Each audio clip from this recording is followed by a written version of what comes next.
अस्सलामुअलैकुम। Straight talk में खुश आमदीद। आपके साथ मैं हूँ आयशा बख्श। कौमी परचम का सफ़ेद रंग लहू लहू। फैसलाबाद की तहसील जड़ांवाला में गुज़िश्ता रोज़ ऐसा दिल दहला देने वाला वाक़या पेश आया है कि इंसानियत भी शर्मा जाए। जड़ांवाला की क्रिश्चियन कॉलोनी में कल फजर की नमाज के बाद हुजूम जमा होना शुरू हुआ और सुबह 7 बजे के करीब मकामी थाने में 2 मसीही अफराद के खिलाफ कुरान पाक की बेहुरमती और तौहीन रसालत का मुकदमा दर्ज करवाया गया, जिसके बाद ईसाई कम्युनिटी पर धावा बोलने के लिए मसाजिद में ऐलानात करवा दिए गए। लोगों को उकसाया गया और फिर डंडा बरदार मुश्तइल हुजूम ने जमा होकर ईसा नगरी और क्रिश्चियन कॉलोनी पर हमला कर दिया। वहां मौजूद मसीही बरादरी ने अपने घर बार और साजो सामान छोड़कर जान बचाई। मुश्तइल हुजूम ने 4 से ज़ायद गिरजाघरों में तोड़ फोड़ करके नजर आतिश कर दिया और मसीही बरादरी के 20 से ज़ायद घर भी जला दिए गए। सद अफसोस कि ये सब कुछ मजहब के नाम पर किया जाता रहा और इस दौरान पुलिस यानी रियासत बेबस और खामोश तमाशाई बनी रही। निगरान वजीर आजम अनवारुल हक काकड़ ने वाक़े पर रद्द अमल देते हुए कहा कि मुलव्विस अफराद को मुआफ नहीं किया जाएगा। अल्लामा ताहिर अशरफी के मुताबिक रियासत शर्मिंदा है और हम अपनी जिम्मेदारी पूरी नहीं कर सके। निगरान वजीर आला पंजाब मोहसिन नकवी ने जड़ांवाला वाक़े को एक सोची समझी साजिश करार देते हुए कहा है कि ये सब का सब मनसूबाबंदी के साथ किया गया।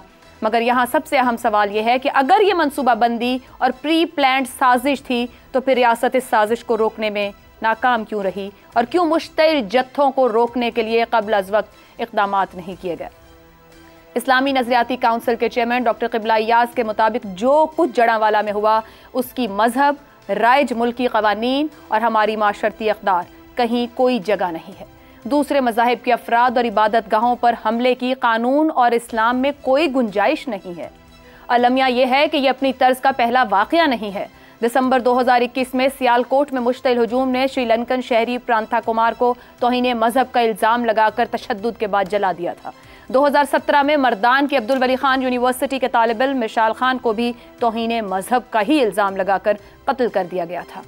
ऐसे वाक़यात से बुनियादी इंसानी और अक़लियती हुकूक़ की खिलाफ वर्जियों समेत दुनिया भर में पाकिस्तान का तशख़्ख़ुस न सिर्फ मजरूह होता है बल्कि मुल्क का मनफी तासुर भी उभरता है। पैदर पे ऐसे वाक़यात की वजह से 2021 में यूरोपीय यूनियन में पाकिस्तान के G+ स्टेटस पर नज़रसानी की करारदाद भी मंजूर की गई है। अब से कुछ देर पहले आर्मी चीफ सैयद आसिम मुनीर एक तकरीब से खिताब कर रहे थे जहां उन्होंने ये कहा, जड़ांवाला वाक़या इंतहाई अफसोसनाक और नाकाबिले बर्दाश्त है। ऐसे वाक़यात की कोई गुंजाइश नहीं, ऐसे अनासिर की हमारे माशरे में कोई गुंजाइश नहीं है। इसी मौजू पर गुफ्तगू करेंगे। जब गुंजाइश नहीं है तो गलती कहाँ है, हमें सुधार कैसे लाना है। पैनल में शामिल हैं शहजाद चौधरी, जैगम खान, मुनीब फारूक और इफ्तिखार अहमद साहब। आप चारों का बहुत शुक्रिया। आप सबके लिए सवाल इस तरह से, जड़ांवाला वाक़या मनसूबाबंदी के साथ किया गया। निगरान वजीर आला पंजाब, रियासत सोची समझी साजिश को रोकने में नाकाम क्यों रही। जैगम साहब, आप कल से अब तक तमाम वाक़यात को देख रहे हैं, रिपोर्टिंग हुई, अब चीज़ों को कुछ संभालने की कोशिश की जा रही है, FIR दर्ज हो चुकी है। नाकाम कौन हुआ, क्यों हुआ, कैसे हुआ? नाकाम तो पाकिस्तान की रियासत हुई जब जत्थे बेबस अक़लियतों के घरों पर हमला आवर थे, उनके घरों को जला रहे थे, उनकी इबादत गाहों को जला रहे थे। तो उस वक्त पंजाब की पुलिस किधर थी? मौजूद थी, खड़ी थी, तमाशा देख रही थी। क्या यह पुलिस का काम होता है? या पुलिस का काम ये होता है कि उनको रोके? मनसूबाबंदी तो हुई, साजिश तो हुई, लेकिन अगर आप देखें तो ये साजिश दहाइयों पहले हुई। ये साजिश उस वक्त हुई जब हमने मजहबी शनाख्त और कौमी शनाख्त को इकट्ठा कर दिया। हालांकि बानी पाकिस्तान ने 11 अगस्त को कहा था कि पाकिस्तान एक कौमी रियासत होगी, कौमी रियासत में शहरियों के दरमियान तफरीक नहीं हो सकती। दहाइयों पहले ये साजिश हुई जब प्रोजेक्ट बनाए गए, जब सिपाह चलाई गई और जब पाकिस्तान को खून में नहला दिया गया। हमने फिर भी नहीं सीखा। 2017 में फिर एक ब्लास्फेमी खेलने वाली तंजीम को खड़ा कर दिया गया ताकि सियासत को मैनेज किया जा सके। काजी फ़ायज़ ईसा का फ़ैसला हमारे सामने मौजूद है।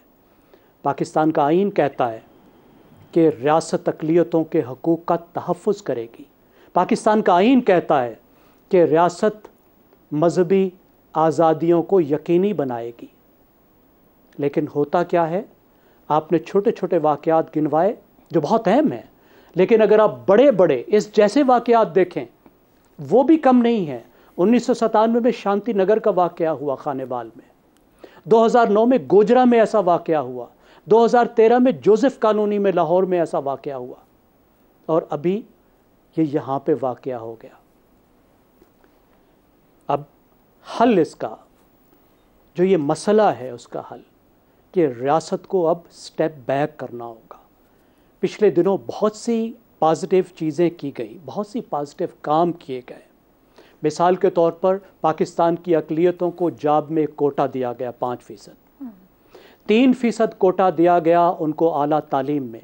पाकिस्तान की किसी जमात ने उसकी मुखालफत नहीं की। इस वक्त पाकिस्तान में आपको एक पॉजिटिव एक स्टेप नज़र आ रहे थे। सुप्रीम कोर्ट ने ऐसे फैसले दिए जो अक़लियतों के तहफ़्फ़ुज़ के थे। लेकिन मसला किधर से आता है? मसला इधर से आता है कि दुनिया भर में एक लुनेटिक फ्रिंज होती है, इंतहा पसंदों की एक तादाद होती है, वो यकसां होती है। मैं नहीं समझता कि पाकिस्तान में इंतहा पसंदों की तादाद कोई बहुत ज़्यादा है। मसला ये है कि इंतहा पसंदों को पाकिस्तान में रोकने वाला कोई नहीं है। यहाँ उनको एनकरेज किया जाता है, यहाँ उनको तरबियत दी जाती है, यहाँ उनको सियासत को मैनेज करने के लिए इस्तेमाल किया जाता है, यहाँ उनके रास्ते में कोई रुकता नहीं है, यहाँ उनको रोकने की किसी को हिम्मत नहीं होती। यहाँ चंद 100 लोगों का जत्था आता है, चंद 100 लोगों का, और फैजाबाद में बैठकर 22 करोड़ अफराद की एटमी रियासत को यरगमाल बना लेता है। सही। इसलिए कि उसे ये करने की शह दी जाती है। ठीक। यहाँ वजीरों पर ब्लास्फेमी के इल्ज़ाम लगते हैं। बिल्कुल सही। यहाँ पे एंकर्स पर ब्लास्फेमी के इल्ज़ाम लगते हैं। यहाँ जो नापसंद हो उस पे ब्लास्फेमी के इल्ज़ाम लगते हैं। ठीक। अब रियासत को अपने निज़ाम तालीम के ज़रिए से नौजवानों को ये समझाना होगा, वैलिड पॉइंट, कि ना सिंध के हिंदू हिंदुस्तान से आए हैं, इस धरती के बेटे हैं, हज़ारों साल से यहाँ रहते हैं, और ना पंजाब के मसीही बरतानिया से आए हैं, इस धरती के बेटे हैं, बिल्कुल हज़ारों साल से आए हैं, और इस रियासत के शहरी के तौर पे हम पे बराबर हैं। और अब रियासत को डंडा भी उठाना होगा और बंदूक भी उठानी होगी, और इस बदमाशी को रोकना होगा। दुरुस्त हो गया। जब रियासत खड़ी हो जाए तो किसी की बदमाशी नहीं चल सकती। रियासत से बड़ी ताकत किसी की नहीं होती। ठीक है जी। ज़ैगम साहब ने बड़े उससे वैलिड निज़ाम तालीम की अहमियत के साथ साथ रियासत के रोल की बात कर दी। मुनीब साहब, आपकी तरफ आऊँगी। दुनिया को कोई मजहब, कोई कानून इस बात की इजाज़त नहीं देता है कि मजहब के मामले पर शहरी कानून को अपने हाथ में ले लें। हमारे माशरे में इस कदर अदम बर्दाश्त क्यों है? रिपोर्ट करने की बजाय, अदालत जाने की बजाय, रियासत कैसे रेत की दीवार ऐसी चीज़ों के सामने या इतनी शर्मंगेज़ी या इंतहा पसंदी के सामने साबित होती है कि लोग अपने हाथ में सब कुछ ले लेते हैं? देखिए, इसकी कुछ वजूहात तो ऐसी हैं जो कि अभी ज़ैगम साहब ने भी बयान फरमाई। मुझे समहाउ अगर हम बहसियत रियासत हमारा अगर हम अपना जायज़ा लें, मुझे कुछ बातें बड़ी अजीब लगती हैं। एक तो ये कि हमने जिस काम की तरफ जाना चाहिए था हमने वो किया नहीं पिछले 75-76 सालों में। जैसे ये इंतहा पसंदी है। अब देखिए, मुल्क किसी की विरासत तो है नहीं। इस मुल्क के अंदर रहने वाला, चाहे वो मुसलमान है, सिख है, ईसाई है या किसी और मजहब का है, मुल्क उसका उतना ही है जितना मेरा और आपका है। किसी को कोई फौकियत तो हासिल है नहीं इस मामले में। लेकिन हमारा मसला ये है कि हमने बहसियत रियासत सिर्फ मॉरल पुलिसिंग की है। हमने सिर्फ वो काम किए हैं कि जी बस ये ना दिखाओ, वो ना दिखाओ, और या हमने वो इख्तियारात दिए हैं मुख्तलिफ जगहों पर कि हमने बड़े मसले को अपनी जगह छोड़ दिया और उसको पनपने दिया। ये इंतहा पसंदी को आपकी तो नहीं है ना। ये तो आपका जब पूरा रियासत का एक पैराडाइम बनता है, जब आप उसे तख्लीक करते हैं, तो आपको एक टॉलरेंट रियासत बनानी पड़ती है। वो खुद ब खुद नहीं बन जाती, वो नहीं तो अवाम तो फिर देखिए उस्ताद-ए-कराम रडरलेस होती है ना। ऐसे शिप तो नहीं आप लेके जा सकते, ऐसी कश्ती तो नहीं जिसका कोई कंट्रोल करने वाला मैकेनिज्म ही नहीं है। जब आपने ये बना दिया है, आज हम इस बात पर रो रहे हैं, और हर दूसरे साल, तीसरे साल, आई थिंक हर एक साल छोड़ के कोई ना कोई ऐसा वाकया होता है जिसमें नौजुबिल्लाह कोई डिसेक्रेशन ऑफ कुरान का जिक्र आता है, या रसूल मकबूल सल्लल्लाहु अलैहि वसल्लम की ज़ात अक़दस की बेहुरमती के हवाले से कोई इल्ज़ाम आ जाता है, और फिर कोई ना कोई वाकया ऐसा पेश आ जाता है। देखिए, हमें कुछ बातें हम बहसियत मुसलमान हम बहुत सेंसिटिव हैं। कोई भी मुसलमान पाकिस्तान के अंदर है या दुनिया में है, यकीनी तौर पर उसकी जो मोहब्बत है अपने मजहब के साथ, अपनी कुरान शरीफ के साथ, नबी पाक सल्लल्लाहु अलैहि वसल्लम की हुर्मत के साथ, वो अटूट है, वो अब हमारे वो क़यामत तक रहेगी। लेकिन उसी मजहब की तरफ से हमें हुक्म दिया गया है कि हम लोगों के साथ ज्यादती जबरदस्ती ना करें।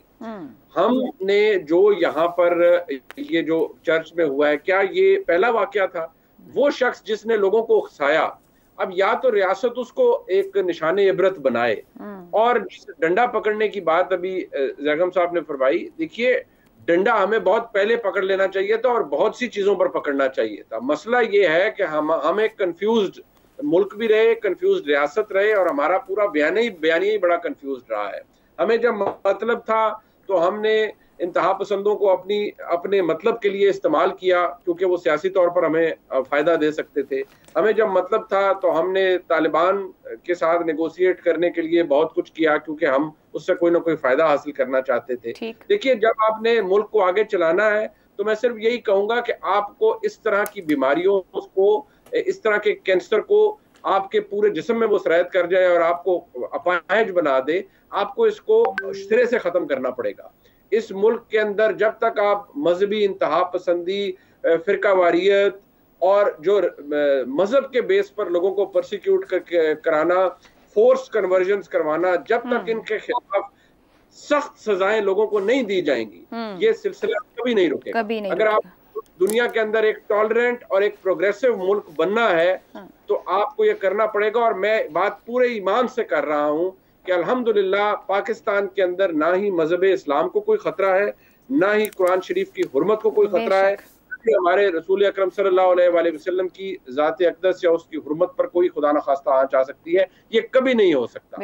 लेकिन कम से कम हमें खुद मिसाल बनना पड़ेगा और दुनिया को बताना पड़ेगा कि हम किस तरह का मुल्क है। इफ्तिखार साहब, 98% अक्सरियत का हम मुल्क है, मुसलमान है, 2% जैसे भी मुनीब साहब भी बात करें, क्यों इतना खौफ है, या फिर कुछ और ज़ाती और इनफरादी मामलात के लिए मजहब को इस्तेमाल किया जाता है? किस तरीके से ये रियासत को अब इस कंफ्यूजन को ख़त्म करना होगा कि शऊर हो माशरे के अंदर? बयानिया क्या है? रियासत ने खुद ये पैदा किया हो तो फिर क्या करेंगे आप? जब रियासत ने कहा हो कि एक ऐसी जंग लड़नी है जो रियासत का तल्लुक़ ही नहीं था उस जंग से, और उसको आपने जहाद का नाम दे दिया, और फिर आपने अपनी सरजमीन पेशावर का शहर दे दिया उन तमाम जहादी रहनुमाओं को कि वहाँ पर अपने दफातर खोलें और वहाँ से फिर एक बड़ी ताकत के ख़िलाफ़ लड़ाई का आगाज़ कर दें। तो इसको रियासत ने किया ना, रियासत ने उनको सपोर्ट किया, रियासत ने उनको इस हद तक ताकतवर बना दिया कि आज हम ये बात करते हुए 100 दफ़ा सोचते हैं कि हमें ये बात करनी भी चाहिए या नहीं करनी चाहिए। जिस मुल्क में रियासत लाउड स्पीकर के कवानीन पर अमल कराने की सलाहियत न रखती हो, आप उस रियासत से क्या तवक्को कर रहे हैं मेरे दोस्त कि वो डंडा चलाएगी? जो रियासत महज एसी को इसलिए ट्रांसफ़र कर दे कि एसी जो था उसका तल्लुक़ उन लोगों के साथ था जिन पे हमला किया गया, तो रियासत है। और आज हम जो 2 दिन के बाद हम भी बोल रहे हैं, हम 2 दिन खामोश क्यों रहे? हमें किसने कहा कि चुप रहो? आज तो रियासत के जो चीफ ऑफ आर्मी स्टाफ हैं उन्होंने भी कह दिया कि नाकाबिले कबूल है ऐसी चीज़ें, और आज तो ये भी कह दिया कि ये नाकाबिले बर्दाश्त है, ऐसे वाक़यात की कोई गुंजाइश नहीं है। भाई, जब इससे पहले वाक़यात हुए तो आपने क्या SOP बनाया कि अगर ऐसा वाक़या होगा तो किसने कंट्रोल करना है और कैसे कंट्रोल करना है? कैसे कंट्रोल करने के उस बलवाइयों के साथ शामिल होके उसके अंदर फरीक बन जाने, या बलवाइयों से डर के पीछे हट जाने और उनको मौका दे देने? मैंने इसका भी तो कुछ जवाब दे। मैं पूछता हूँ हुकूमत पंजाब से, मैं पूछता हूँ वफाकी हुकूमत से कि क्या SOPs हैं कि खुदा न खास्ता ये वाक़या कहीं भी होता है व्हाट आर द SOPs। इसका जवाब देना पड़ेगा पंजाब हुकूमत को, जो खुद कह रही है कि मंसूबा बंदी के साथ सब कुछ किया गया। मतलब ये अगर इंफॉर्मेशन उनके पास थी, ये तो बहुत बड़ी बात चीफ मिनिस्टर ने कह दी। इसका मतलब उनके पास इंफॉर्मेशन थी। और बिल्कुल सही कहा मुनीब ने कि जो शख्स लाउड स्पीकर पे उकसा रहा था उसको आप क्या सजा दे देंगे। और आपने पहले क्या सजा दी? लाहौर में जो यूहन्नाबाद वाला वाकया हुआ, किसको सजा क्या मिली? सही, आपने SOP नहीं बनाई अभी तक कि करना क्या है हमने ऐसे वाकयात में। और हम बातें कर रहे हैं जी ऐसे अनासर की हमारे माशरे में कोई गुंजाइश नहीं है। एक बयानिया तो है रियासत दे रही है इस वक्त। अल्लामा ताहिर अशरफी साहब बोले, उन्होंने कहा कि मैं रियासत पाकिस्तान की तरफ से, हुकूमत पाकिस्तान की तरफ से, उलमा कम्युनिटी की तरफ से, सबकी तरफ से शर्मिंदा हूँ। भाई शर्मिंदगी का यही सवाल में बस हम शर्मिंदा ही रहेंगे मेरे ख्याल सारी उम्र। हम उस दिन शर्मिंदा नहीं हुए थे जब 1948 में कुछ फैसले किए गए थे। ठीक है, मैं वो शर्मिंदगी अभी तक हम भुगत रहे हैं। और ये भी एक दोस्त ने कहा कि कहीं एक ऐसा वायदा हुआ पैसे दे के अपने लोगों का शुक्रिया मेहरबानी, आपने अच्छा काम ये किया, तो आप घर जाएं। हालिया तरीका है। शहजाद साहब आपकी तरफ आती हूँ, वाकई ये बात ठीक है कि शर्मिंदा होना काफ़ी है। अभी मैंने आर्मी चीफ का स्टेटमेंट शेयर किया, अल्लामा ताहिर अशरफी साहब की बात की, फिर मैंने इस्लामी नजरियाती काउंसिल के सरबराह की बात की, जो अभी वजीर मजहबी अमूर बने हैं। वो कहते हैं कि इस पूरे सूरत हाल के बाद पैगाम ये जाना चाहिए कि ऐसे वाक़यात का मुसलमानों से और दीन से ताल्लुक नहीं, मगर एक ग्राउंड रियलिटी है हमारी जो ऊपर डिस्कस हुई, जिस पे जैगम साहब ने बात की, मुनीब ने बात की है, इफ्तिखार साहब यहाँ बात कर रहे हैं। क्या हल है कि डंडे और बंदूक के साथ अब रियासत, ये कंफ्यूजन जो है कि ये क्या रियासत है और क्या माशरा है, इसको क्लियर करे। लेकिन सवाल है कि अगर लाउड स्पीकर के कवानीन पर अमल दरामद नहीं तो फिर हम वहां तक का सफर कैसे करेंगे? कंक्लूड कीजिएगा इसे। कंक्लूड तो मैं करना चाहूँगा, कंक्लूड करना आसान नहीं है इस मसले को, इसलिए मैं भी वही कुछ कहूँगा जो बाकियों ने बोला। जिस मुल्क में 11 अगस्त की कायद-ए-आज़म की तकरीर को ना माना जाता हो और अलल ऐलान ना माना जाता हो कि ऐसी तकरीर एग्जिस्ट ही नहीं करती, आप रेफरेंडम करा लीजिए उन तमाम लोगों का जो पढ़े लिखे हैं, जो हमारे लीडरान हैं, उनसे पता कर लीजिए। 11 अगस्त को मानने को बहुत सारे ऐसे लोग तैयार नहीं है कि ऐसी तकरीर हुई नहीं, ये खाम खा क्रिएटेड है, पहली बात। दूसरी बात, 1953 का मार्शल लॉ लाहौर का सोच लीजिए क्यों लगा था, किस वक्त लगा था? 1953, यानी पाकिस्तान को बने 6 साल भी अभी पूरे नहीं हुए थे जब ये मार्शल लॉ लगा। और जब ये मामला गया उस वक्त के जो लाहौर हाई कोर्ट के हमारे जस्टिस थे, जस्टिस मुनीर गालिबन थे उस वक्त उनकी जो स्टेटमेंट पर उन्होंने जो कहा, अपनी जो पूरा उनका जो राइट अप था, मुनीर बहुत बेहतर एक्सप्लेन कर सकते हैं, मुझे तो अल्फाज पता है क्या है, लेकिन बेहतर है कि वो मुकम्मल तौर पर उसका अहाता कर पाए। तो ये वो हमारी तारीख है, जिसके बाद हम वहां से निकले। फिर उसके बाद ब्लास्फेमी का लॉ बन गया। ऐसे वक्त के अंदर जब पाकिस्तान के अंदर कोई सियासी हुकूमत एग्जिस्ट नहीं करती, सियासी हुकूमत का क्या फायदा क्या होता है? ऐसे मौकों पे वो मरम पट्टी के काम कर सकती है। ये आज की जो आपकी हुकूमत है, ये रिप्रेजेंटेटिव गवर्नमेंट नहीं है। किसी ने सोचा है ऐसे वक्त में जब पाकिस्तान में रिप्रेजेंटेटिव गवर्नमेंट नहीं है, कोई अवाम के करीब जाके उनसे बात नहीं कर सकेगा, ये सारे अपॉइंटेड लोग हैं, ऐसे वक्त में एक तीली लगा दी जाए। ऐसे वक्त में एक तीली लगा दी जाए जब आप अफगानिस्तान को कह रहे हैं कि आप इंतहा पसंदी और दहशतगर्दी को कंट्रोल नहीं कर पाए और हम बड़े नाराज हैं आपके साथ और हम कोई कदम उठाने वाले हैं आपके साथ। ऐसे वक्त में जब आप इंडिया के अंदर इशारा करते हैं और कहते हैं कि इंडिया देखो तुम्हारे मुल्क में क्या हो रहा है, और वाह वाह करके उसका मजाक उड़ाना चाहते हैं दुनिया के अंदर कि वहां पे किस किस्म का बर्ताव किया जा रहा है मुसलमानों के साथ, क्रिश्चियंस के साथ और बाकी माइनॉरिटीज के साथ, उस वक्त ये काम हुआ। उस वक्त ये काम हुआ जब स्वीडन में जो कुछ हो रहा है उसका अगर हम ये जवाब यहां देना चाहेंगे, इस शक्ल में, किस शक्ल में भी आए, उसका फिर एक रद्द अमल दुनिया भर में आएगा। तो ये कौन खेल खेल रहा है पाकिस्तान के साथ? इतना घनावना खेल है कि इसके में। दूसरी बात, एक और चीज आपने जिक्र किया, मैं इसका आपने हल का पूछा था ना, हल ये डंडे जोर वाली बात नहीं है। हल ये है कि जब आपने सफेद पट्टी लगा दी ना अपने नक्शे के अंदर और उसको आइडेंटिफाई कर दिया कि ये माइनॉरिटीज के लिए है, तो सवाल ये पैदा होता है कि क्या माइनॉरिटीज का झंडा अलग है बाकी मेजॉरिटी के झंडे से? एक झंडा क्यों नहीं है? इंडिया के तिरंगे में कौन सी ऐसी जो स्ट्राइप है जो कहती है कि अच्छा ये मुसलमानों का रंग है? बांग्लादेश के अंदर कौन सी, वहां क्रिश्चियंस नहीं या हिंदू नहीं बसते? बांग्लादेश के अंदर कौन सी वहां सफेद लाइन है जो कहती है कि ये हम माइनॉरिटीज को रिप्रेजेंट करते हैं? मेरा ख्याल है वक्त आन पहुंचा, और ना टर्की की है ना किसी और के, वक्त आन पहुंचा। और हालांकि उन मुल्कों के अंदर सब माइनॉरिटीज भी होती हैं, क्रिश्चियंस भी होते हैं, बाकी मजाहिब के लोग भी होते हैं। वक्त आन पहुंचा है कि तमाम माइनॉरिटीज को, जिसमें गुरबा, पाकिस्तान के मुसलमान गुरबा भी शामिल हैं, उन सबको, ये सबको पाकिस्तानियत का रंग दिया जाए, पाकिस्तानी समझा जाए, और खास कानून, अलहदा कानून ना बनाए जाए जहां पर वो स्पॉटलाइट में आ जाएं और लोग उसको इस्तेमाल कर सकें, कभी एक रंग में, कभी दूसरे रंग में, कभी तीसरे रंग में। मुझे नहीं मालूम इसके अंदर कितनी बड़ी एक कम चेंज चाहिए होगी, लेकिन माइंडसेट की चेंज तो है ही तो है। लेकिन हमारे लीडरान के अंदर, हमारी आइन के अंदर, हमारी चीजों के अंदर ये सब पाकिस्तानी है। शायद अगर हम पाकिस्तानी समझें तो हमारा रवैया कुछ बदल जाए, हम ये ना समझें कि ये माइनॉरिटीज में से कौन से मजहब को बिलोंग करता है। ये है बीमारी असल में। जब हम us and theirs, us and others, otherisation जब करते हैं उस वक्त हमारे यहाँ मसाइल बहुत बढ़ जाते हैं। अदराइजेशन जब कम होगी तो शायद हमारे अंदर थोड़ी सी रवादारी और बर्दाश्त बेहतर हो जाएगी। ठीक है, गुफ्तगू जितनी हुई वहाँ एक अहम पॉइंट है कि क्या हम वाकई आज भी एक कंफ्यूज्ड माशरा, कंफ्यूज्ड और कंफ्यूज्ड बयानियाँ रखते हैं इंतहा पसंदी को लेकर।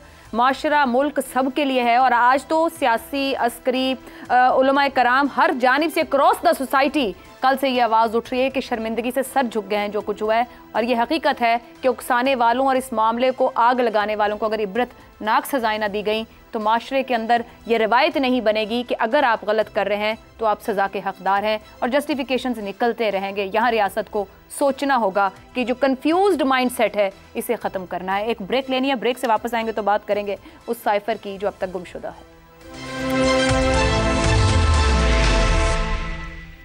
प्रोग्राम में एक बार फिर खुशामदीद। FIA ने साइफर गुमशुदगी के मामले पर चेयरमैन PTI के खिलाफ मुकदमा दर्ज कर लिया है, जबकि साइफर गुमशुदगी के मामले पर FIA ने गुज़िश्ता रोज अटक जेल में चेयरमैन PTI से पूछगछ भी की थी। FIA के इंसदादे दहशतगर्दी विंग में तैनात DIG लेवल के अफसरान इस मामले की इंक्वायरी कर रहे हैं। दूसरी जानिब साइफर की तहकीकात के मामले पर साबिक principal secretary Azam Khan FIA headquarters पहुंचकर JIT के सामने पेश हुए और साइफर से मुताल्लिक बयान भी रिकॉर्ड करवा चुके हैं। पाकिस्तान की सियासत में साइफर का मामला एक बार फिर से ज़हर बहस है और इसकी वजह 10 अगस्त को इंटरसेप्ट नामी अमरीकी न्यूज़ वेबसाइट की जानिब से शाया की गई वो खबर है जिसमें उस सिफारती मुरासले का मुबैना मतन शामिल किया गया है। इंटरसेप्ट की खबर सामने आते ही इस मुतनाज़ मामले पर तहरीक इंसाफ और इसके मुखालिफिन की जानिब से मुतज़ाद रद्द-ए-अमल सामने आया। चेयरमैन PTI की जमात के बयान में कहा गया कि साइफर से मुताल्लिक मंजर आम पर आने वाली तफसीलात ने उनके मौक़िफ़ को दुरुस्त साबित किया है। दूसरी जानिब चेयरमैन PTI ने 27 मार्च 2022 के जलसे के बाद से साइफर के साथ खेलना शुरू किया। वो जलसे, जुलूसों, तकरीरों और ज़िमनी इंतखाबात में अपनी हुकूमत के खात्मे को अमरीकी साजिश करार देते रहे, मगर फिर अपनी सियासी रवायात पर अमल करते हुए चेयरमैन PTI ने नवंबर 2022 में इस मामले पर भी यू टर्न ले लिया और फाइनेंशियल टाइम्स को इंटरव्यू में अमरीका नहीं बल्कि साबिक आर्मी चीफ कमर जावेद बाजवा पर इस साजिश का मलबा डाल दिया। चेयरमैन PTI ने जेल जाने से पहले इसी साल आलमी मीडिया को अपने इंटरव्यू में भी अपनी हुकूमत के खात्मे को इम्पोर्टेड के बजाय लोकल साजिश करार देना शुरू कर दिया था, जिसका सरगना साबिक आर्मी चीफ कमर जावेद बाजवा को कहा गया। इस दौरान चेयरमैन PTI अमेरिका में अपने लिए लॉबिंग भी करवाते रहे। इस तमाम तर सूरत हाल में चंद सवालात ने जन्म लिया है कि एक गुमशुदा सिफारती मुरासले को किसने इंटरसेप्ट को लीक किया और क्या ये मामला चेयरमैन PTI के लिए फ़ायदेमंद साबित होगा या नुकसानदेह। एक ऐसे वक्त में जब चेयरमैन PTI पहले ही तोशाखाना केस में सजा काट रहे हैं, 200 के लगभग मुकदमात उनके सर पर तलवार की तरह लटक रहे हैं। ऐसे में साइफर गुमशुदगी के मामले पर चेयरमैन PTI के खिलाफ FIA का मुकदमा क्या रुख इख्तियार कर सकता है, इसी पर गुफ्तगू करेंगे। सवाल इस तरह से, साइफर गुमशुदगी, चेयरमैन PTI से पूछगछ, FIA ने मुकदमा दर्ज कर लिया। क्या साइफर गुमशुदगी चेयरमैन PTI के लिए सबसे बड़ा खतरा बनने जा रही है, इसी पर गुफ्तगू करेंगे। जैगम साहब, ये साइफर गुम होने का इतराफ़ भी कर चुके चेयरमैन PTI अपने एक इंटरव्यू के अंदर और ऑफिशियल सीक्रेट एक्ट में भी तरमीम हुई हैं, वो जो मज़ीद सख्त हो गया है। आपके ख्याल में कितना बड़ा या कितना ख़तरनाक मामला ये बन सकता है चेयरमैन PTI के लिए? ये मामला काफ़ी ख़तरनाक हो सकता है क्योंकि एक ऑफिशियल सीक्रेट से इसका ताल्लुक़ है और जब फ़ायदे की बात कर रही थी, जितने फ़ायदे उन्होंने उठाने थे वो इसके उठा लिए, जितना इसको मिल्क करना था उन्होंने इसको कर लिया। एक ऐसे साइफर में जिसमें कुछ भी नहीं था, एक मंजरनामा था एक तीसरे दर्जे के अमरीकी ओहदेदार का एक पाकिस्तानी सफ़ीर के साथ, कि अगर ऐसा हो गया तो पाकिस्तान और अमेरिका के ताल्लुकात कैसे होंगे, अगर ऐसा हो गया तो पाकिस्तान और अमेरिका के ताल्लुकात कैसे होंगे। और उसको उन्हें बना दिया कि ये मैसेज था कि इमरान खान को बदलो, यानी पाकिस्तानी सफ़ीर ने मैसेज देना था, अमरीकी ओहदेदार ने, तीसरे दर्जे के अमरीकी ओहदेदार ने स्टेट डिपार्टमेंट के पाकिस्तानी सफ़ीर को मैसेज देना था, सफ़ीर ने सेक्रेटरी ख़ारजा को मैसेज देना था, सेक्रेटरी ख़ारजा ने वज़ीर ख़ारजा को मैसेज देना था, जो PTI के अहम रहनुमा थे। फिर उन्होंने किसको मैसेज देना था? इमरान खान को कि ख़ुद को हटाओ। इस मज़का ख़ेज़ बात पे उन्होंने इतना बड़ा बयानिया खड़ा किया। अब देखिए, जो ख़बर छपी है इंटरसेप्ट में, जो एक ऑनलाइन मैगज़ीन है, अगर आप उसकी ज़ुबान देखें तो उसमें जो साइफ़र बयान किया गया उसके वही अल्फाज हैं, वही बातें हैं जो इमरान खान बयान करते रहे हैं, जो शीरी मज़ारी कहती रही हैं, जो दूसरे रहनुमा कहते रहे हैं। और उस मैगज़ीन ने धोखा देने की एक कोशिश की, ये कहा कि उसे मिलिट्री के सोर्सेस से ये मिला है जी। लेकिन इसको ट्रेस करना PTI की तरफ और चेयरमैन PTI की तरफ बहुत मुश्किल नहीं होगा, क्योंकि सिर्फ 3 कॉपीज़ थी, एक कॉपी गुम हुई, जिसका वो इतराफ़ कर चुके हैं कप्तान साहब कि ये कॉपी उनके पास से गुम हुई है। क्यों गुम हुई है, कहाँ गई है, ये उनको वजाहत देनी होगी। और अगर ये लिंक ट्रेस कर लिया जाता है तो फिर तो डेफिनेटली उन पर इल्ज़ाम लगेगा कि उन्होंने ऑफिशियल सीक्रेट एक्ट जो है उसकी खिलाफ वर्जी की है। और इसमें यह भी देखना है कि ख़ुद जो ओहदेदार हैं, जिनकी ये ज़िम्मेदारी थी कि उसकी हिफाजत करें, जो पूरी चेन है, उस चेन में भी उनके ख़िलाफ़ से गवाह निकल सकते हैं। लेकिन इसके साथ मैं समझता हूँ एक और ख़तरा भी मौजूद है।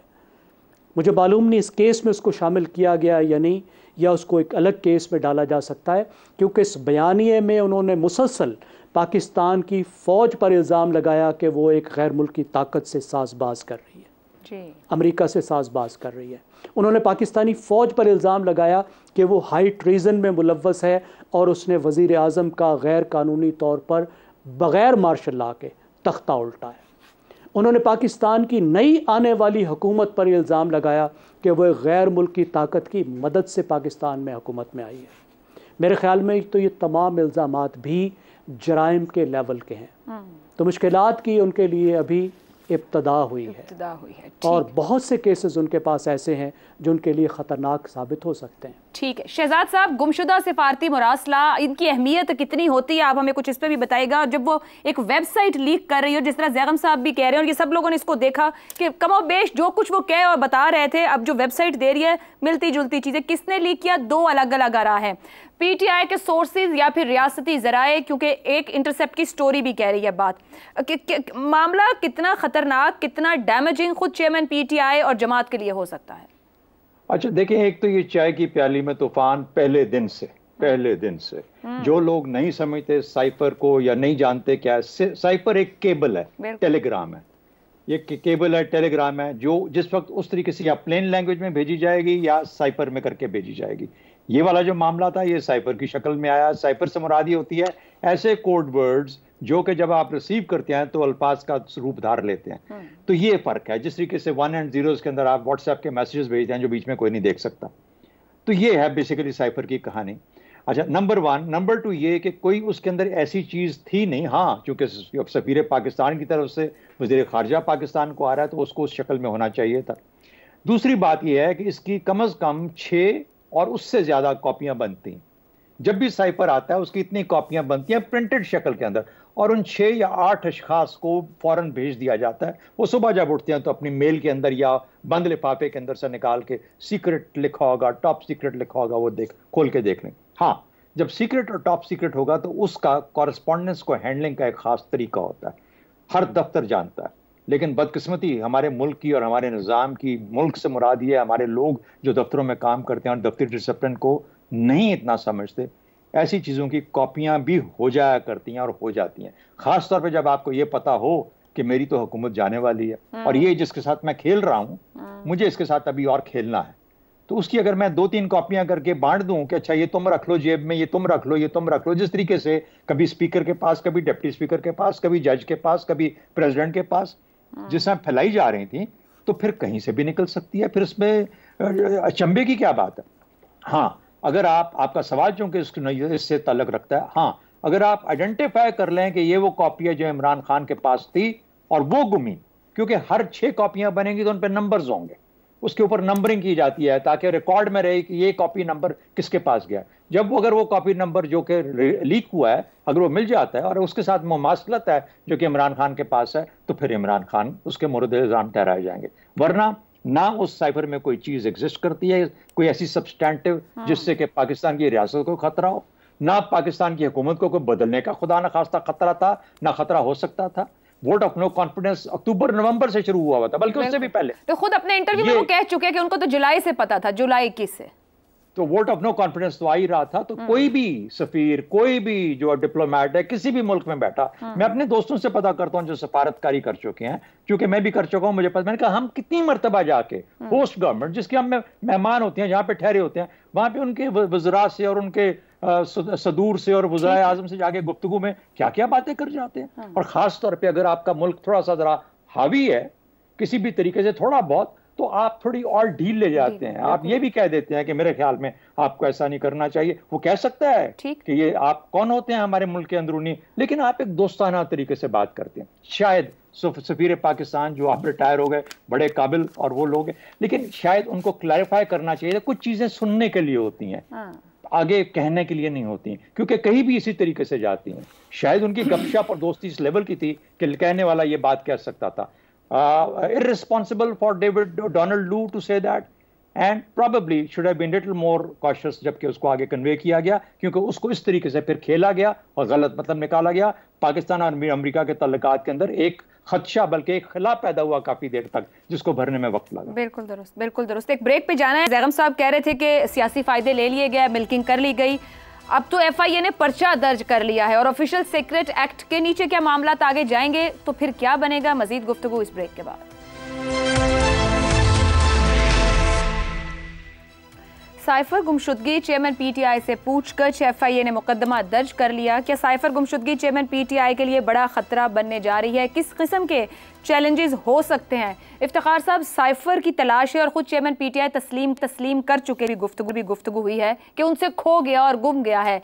कितना खतरनाक मामला उनके लिए हो सकता है? ऑलरेडी सजा में हैं, जेल में पड़े हैं और 200 के करीब मुकदमात हैं उन पर। 200 मुकदमात तो मुझे तो नहीं पता, कोई डिटेल दुनिया में ऐसे मुकदमात की होती है कि भाई एक किताब होती है, पता नहीं किस उसको बुक क्या कहते हैं, उसमें तो तज़किरा आ सकता है, लेकिन मुझे नहीं पता। बहरहाल ये साइफर वाला मामला बड़ा संजीदा है।